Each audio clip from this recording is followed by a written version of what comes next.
পাক রব্বুল আলামিন তার জীবনের পিছনের জীবনের গুনাহগুলিকে আল্লাহ নেকি দ্বারা বদলায় দেন। তওবাকারীর পিছনের জীবনের নেকি, তওবাকারীর পিছনের জীবনের গুনাহগুলিকে নেকি দ্বারা বদলায় দেন কে? আর একটু জোরে বলেন কে?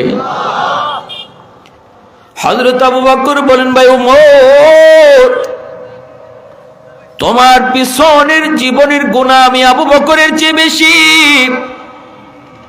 ঈমান আনার আগে তোমার দ্বারা অনেক অন্যায় হয়েছে, অনেক অপরাধ হয়েছে।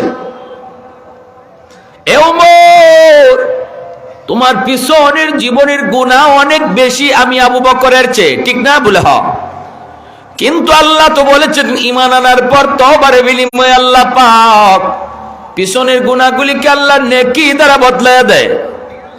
তো আল্লাহ যদি নেকি দ্বারা তোমার গুনাহগুলিকে বদলায়, তাহলে তো আমার মনে হয় তোমার জীবনের নেকি আমি আবু বকরের চেয়ে বেশি হয়ে গেল।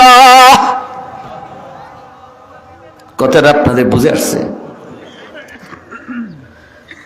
এমনি হযরত ওমর বলে, ভাই আবু বকর, আমি এত কিছু বুঝি না, আমি সোজা সরল মানুষ, এত পেশগুজ বুঝি না।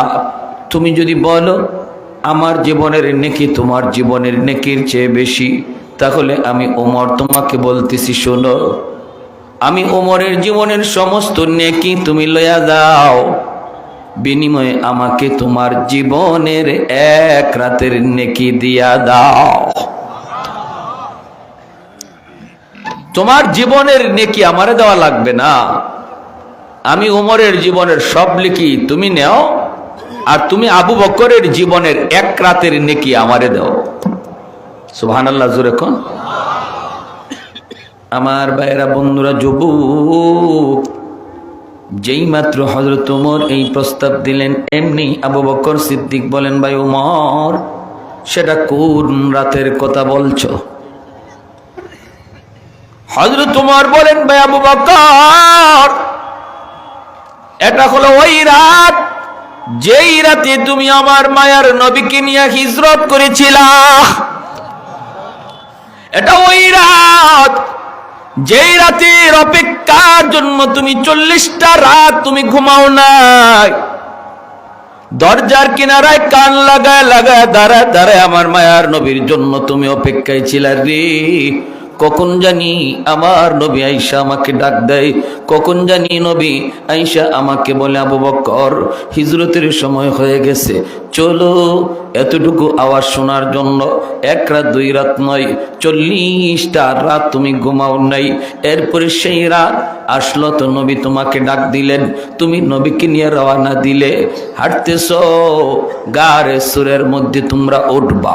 সেই পাহাড়, এই পাহাড়, এত উঁচু পাহাড়, এত উঁচু পাহাড়, যারা হজে গেছেন, গারে সুর, যেই গারের ভিতরে, যেই গর্তের ভিতরে আমার নবী 3 দিন 3 রাত লুকায়িত ছিলেন।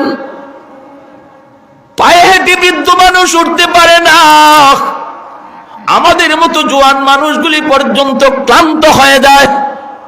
এত উঁচা, এত উঁচা। ওই পাহাড়ের কিনারে যায় তুমি বলেছিলে, নবী গো, পাহাড় বেয়ে বেয়ে উঠতে আপনার কষ্ট হবে, আমি আবু বকরের পিঠে আপনি উঠেন, আর রহমতের নবীর পিঠে লইয়া তুমি পাহাড় বায়া বায়া উঠছিলা। ও ভাই আবু বকর, এটা ওই রাত যেই রাতে তুমি গারে সুরের ওই গর্তের গুড়ায়, গর্তের কিনারায় যে মায়ার নবীকে নিজের পিঠ থেকে নামায়া বলেছিলে, মায়ার নবী গো, একটু আপনি দয়া করে এখানে দাঁড়ান, আমি একটু গর্তের ভিতরে ঢুকি, এরপরে দেখে আসি গর্তের ভিতরটা নিরাপদ কি না। যদি গর্তের ভিতরটা নিরাপদ না হয়, যদি কোনো হিংস্র জীবজন্তু থাকে, আমি আবু বকরের ক্ষতি হয়ে যাক, এতে উম্মতের এত ক্ষতি হবে না।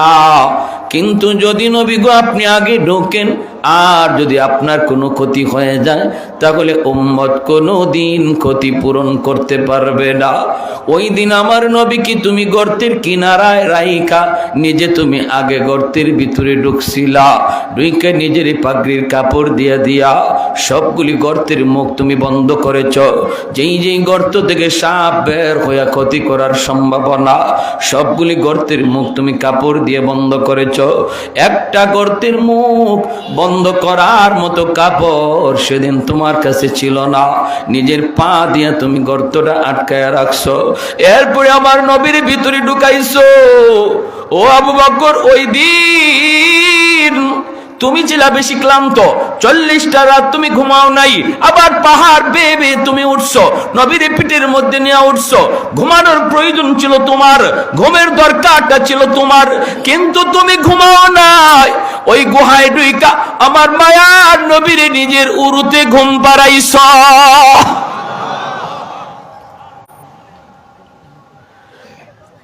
যেই গর্তের মুখটা নিজের পা দিয়ে আটকায় রাখছো, ওই গর্তের ভিতরে ছিল বিষাক্ত একটা সাপ। সাপটা বের হয়ে তোমার পায়ে দংশন করলো। বিষাক্ত সাপের বিষের যন্ত্রণা তুমি ছটফট ছটফট করো, কিন্তু কলিজা তোমার ছটফট করলো, বডি তুমি নাড়াও নাই। কারণ বডি নাড়াইলে আমার মায়ার নবীর ঘুম ভেঙে যাবে। যদি তোমার বডিটা নড়ে তাহলে আমার রহমতের নবীর ঘুম ভেঙে যাবে। এজন্য তুমি বডিটা নাড়াও নাই। চোখ থেকে টপ টপ করে পানি পড়ছিল, বিষাক্ত সাপের বিষের যন্ত্রণায় চোখ থেকে টপ টপ করে পানি পড়ছিল। হঠাৎ করে একটা ফুটা পানি আমার মায়ার নবীর পবিত্র গালে পড়ে গেল। এরপরে মায়ার নবী ঘুম ভেঙে গেল। নবীজি পবিত্র মুখের লব লাগায় দিলেন, বিষাক্ত সাপের বিষ পানি হয়ে গেল। ও আবু বকর, আমি ওমরের জীবনের সব নেকি তোমাকে দিয়া দিলাম রে, বিনিময়ে আমাকে শুধু ওই রাতের নেকিটা দিয়া দাও। सिद्दीक तेरा नाम से इस्लाम रहेगा,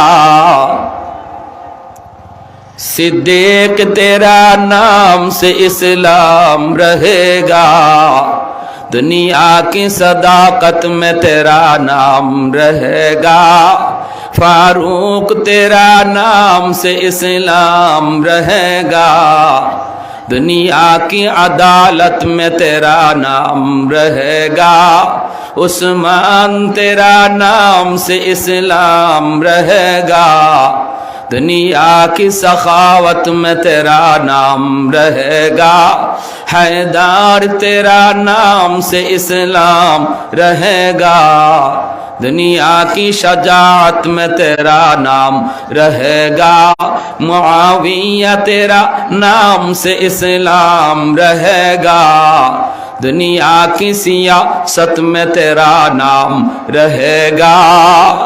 एक जोरे सुरे बोली अल्लाहु अकबर। मुसलमानेर आवाजे अल्लाहु अकबर, आरो जोरे अल्लाहु अकबर। সিদ্দিক আকবর বলে, ভাই ওমর, এক রাতের নেকি যদি তুমি চাও, আমার তো একটু জানা প্রয়োজন, ওই রাতে আমার কি পরিমাণ নেকি হয়েছে। চলো দুনু ভাই মায়ার নবীর কাছে যাই, আল্লাহর নবীকে জিজ্ঞেস করব ওই রাতে আমি আবু বকরের কি পরিমাণ নেকি হয়েছে। দুজন আল্লাহ নবীর কাছে হাজির। মায়ার নবী দয়ার নবী বলতেছেন, দুজন কি ব্যাপার, ঘটনা কি? সিদ্দিক আকবর বলেন, ইয়া রাসূলুল্লাহ, আমরা আমাদের জীবনের নেকি বদলা বদলি করতে চাই, জীবনের নেকি পাল্টা পাল্টি করতে চাই। ওমর বলেছে, গো নবী, ওমরের গোটা জীবনের নেকি আমাকে দিয়ে দিবি, বিনিময়ে আমি তাকে একটা রাতের নেকি দিয়ে দিব। ইয়া রাসূলুল্লাহ, ওই একটা রাতের নেকি আমি জানতে চাই কি পরিমাণ। নবী তখন বলেন, আবু বকর, সেটা কোন রাত? সিদ্দিক আকবর বলে, নবী গো, এটা হলো হিজরতের রাত, হিজরতের রাত। এই কথা বলতে আমার আপনার নবী তখন বলেন, আবু বকর, বদলাবা কি বদলাবা না, পাল্টা পাল্টি করবা কি করবা না, আমি জানি না। তবে যা জানতে চেয়েছো সেটা বলতে পারি, ওই রাতে তোমার নেকি কি পরিমাণ হয়েছে।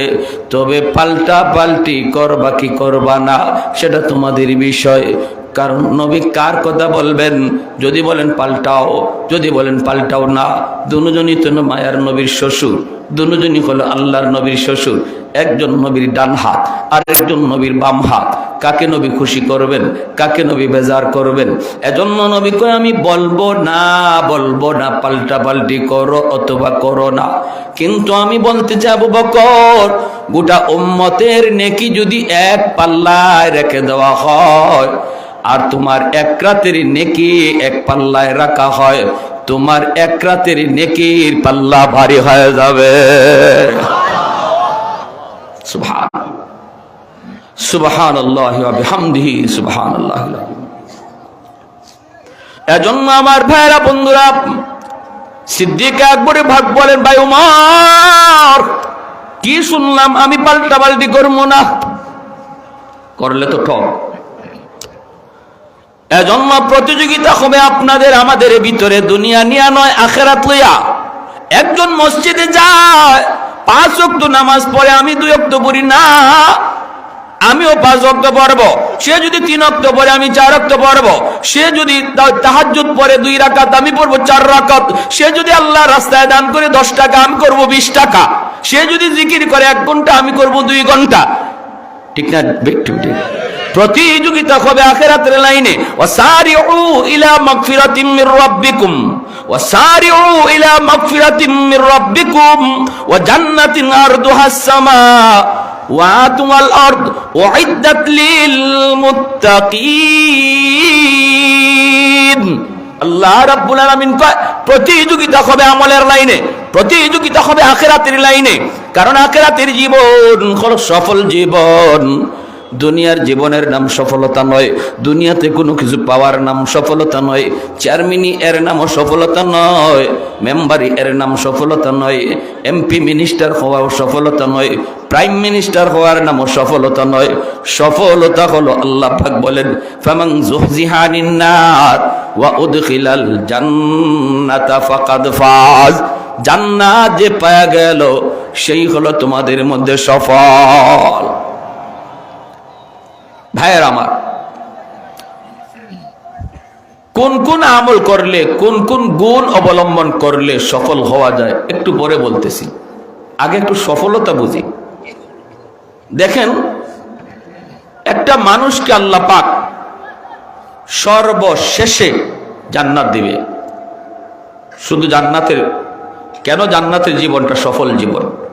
আমরা সামান্য একটু বাড়ির মালিক হইয়া জমিনে ফাও লাগে না, ঠিক না? যদি একটু গ্রামের ভিতরে হের বাড়িটা বড় হয় অথবা কয়েকখানি জমির মালিক হয়, আমার থেকে বড় আছে কেনা, অহংকারের ঠেলায় ফাও মাটিত লাগে না। কিন্তু একজন সর্বনিম্ন জান্নাতিরও আল্লাহ এমন 10টা দুনিয়ার সমান জান্নাত দিব, এমন 10টা দুনিয়ার সমান জান্নাত দিব। সর্বনিম্ন, যার পরে আর কেউ জান্নাত পাবে না, এই লোকটাই সর্বশেষ জান্নাতি। জাহান্নামের ভিতরে হাজার হাজার বছর শুধু ইয়া হান্নান ইয়া মান্নান, ইয়া হান্নান ইয়া মান্নান কয়ে ডাকবো। হাজার হাজার বছর গুনাহ পরিমাণ শাস্তি ভোগ করব। আল্লাহ পাক রব্বুল আলামিন তার ডাকে জবাব দিবেন না, কারণ তার আমল, তার কলিজার ভিতরে শুধু ঈমান আছে, আমল নাই। ঈমানের কারণে আল্লাহ পাক রব্বুল আলামিন ঈমানদারকে একদিন না একদিন আল্লাহ জান্নাত দিবই দিব, ঈমানের খাতিরে দিব। কিন্তু কতদিন পর?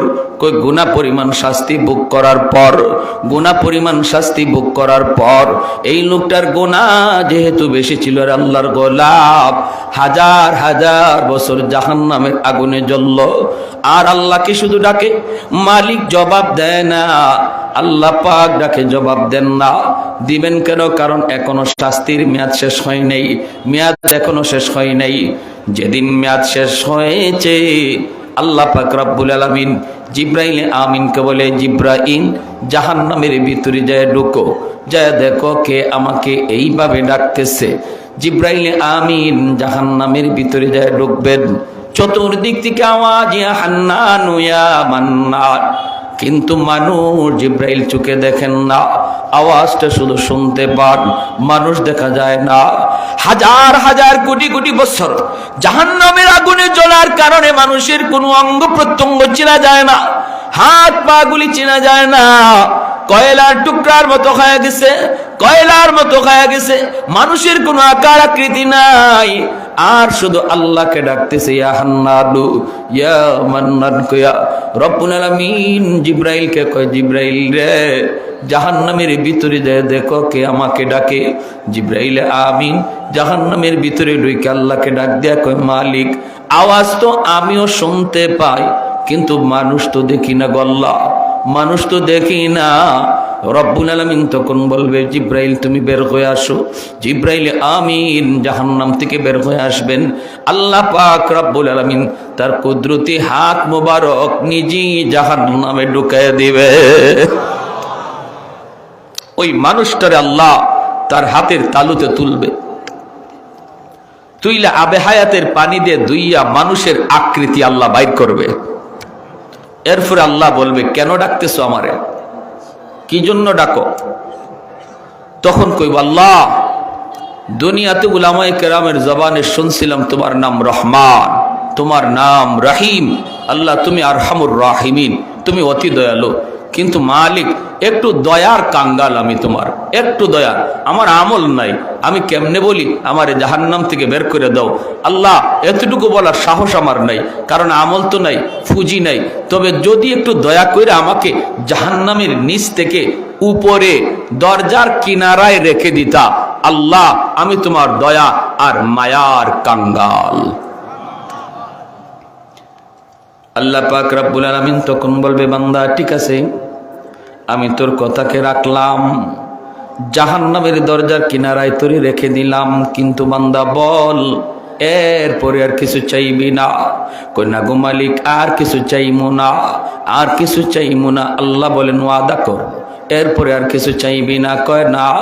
দরজার কিনারায় আল্লাহ পাক রব্বুল আলামিন তারে আইনা রেখে দিবেন, কিছুক্ষণ যেতে না যেতেই আবার ডাক শুরু করে দিল, ইয়া হান্নানু ইয়া মান্নান, ইয়া হান্নানু ইয়া মান্নান। মালিক ডাক দেয়া কই, কিরে বান্দা আবার কেন ডাক দিলি, আবার কেন ডাক দিলি? তখন কয়, মালিক আমাকে তুমি যেই জায়গায় রাখছো এই জায়গাটা দরজার কিনারা, এই জায়গা যেমন দরজার কিনারা, ওই পাশটাও তো দরজার কিনারা। আল্লাহ তুমি যদি দয়া করে আমাকে এই পাশে না রাইখা ওই পাশে রেখে দিতা। বলুন তো আপনারা, বলুন দরজার এই পাশ আর ওই পাশে বেশ কম আসেনি না নাই? আর একটু জোরে কোন আসেনি না নাই? দরজার এই পাশটা হলো জাহান্নামের ভিতর, দরজার ওই পাশটা হলো জাহান্নামের বাহির। আল্লাহ আমাকে তুমি জাহান্নামের বাহিরে দিয়ে দাও, এই কথা বলে না। কয় মালিক আমাকে যেই জায়গায় তুমি রাখছো এটা তো এই দরজার পাশ, এটা যেমন পাশ ওইটাও তো পাশ, এ পাশে না রাইখা ওই পাশে রাখলেও তো তুমি পারো। সুবহানাল্লাহ কইতেন না? আল্লাহ পাক রব্বুল আলামিন কয়, বান্দারি ওয়াদা করেছিলি আর কিছু চাইবি না? কয় মালিক আমি আর কিছু চাইবো না। আল্লাহ পাক রব্বুল আলামিন কয়, বান্দা তুই কি চাইছো তুইও বুঝোস আমিও বুঝি, সুজা না চাইয়া একটু ঘুরায় চাইছো, ঠিক না? সুজা কথা হইল আমার জাহান্নাম থেকে বাহিরে দিয়ে দাও, এইভাবে সুজা না বইলা তুমি বলছো দরজার ওই পাশে রেখে দাও। ঠিক আছে আমি তোরে দরজার ওই পাশেই রেখে দিলাম, জাহান্নামের বাহিরেই তোরে রেখে দিলাম, কিন্তু বান্দা ওয়াদা কর এরপরে আর কিছু চাইবি না, আর কিছু চাইবি না, ওয়াদা কর, ওয়াদা কর। কয় মালিক ওয়াদা করলাম আর কিছু চাইবো না। দরজার বাহিরে আল্লাহ পাক এনে রাখলেন, কিছুক্ষণ পরেই সে তাকায় দেখে ওই যে দেখা যায় জান্নাতের গেট, জান্নাতুল মাওয়া, জান্নাতুল ফেরদাউস, জান্নাতুন নাঈম, জান্নাতের গেটগুলি দেইখা আবার আল্লাহকে ডাক শুরু করেছে, ইয়া হান্নান ইয়া মান্নান, ইয়া হান্নান ইয়া মান্নান। আল্লাহ আবার কয়, বান্দা কি হলো তোর, এখন কেন ডাক দিলি? কয় মালিক আমাকে তুমি যেই জায়গায় রাখছো এই জায়গাটা জাহান্নামের ভিতরেও না, জান্নাতের ভিতরেও না। আমারে এখানে রাখা যে কথা, জান্নাতের গেটের পাশে রাখা এক কথা। ওই আল্লাহ তোমাকে বলি না আমাকে জান্নাতের ভিতরে দিয়া দাও, এমন কথা বলি না, বলার সাহস আমার নেই। কিন্তু মালিক এখানে রাখা যে কথা, জান্নাতের গেট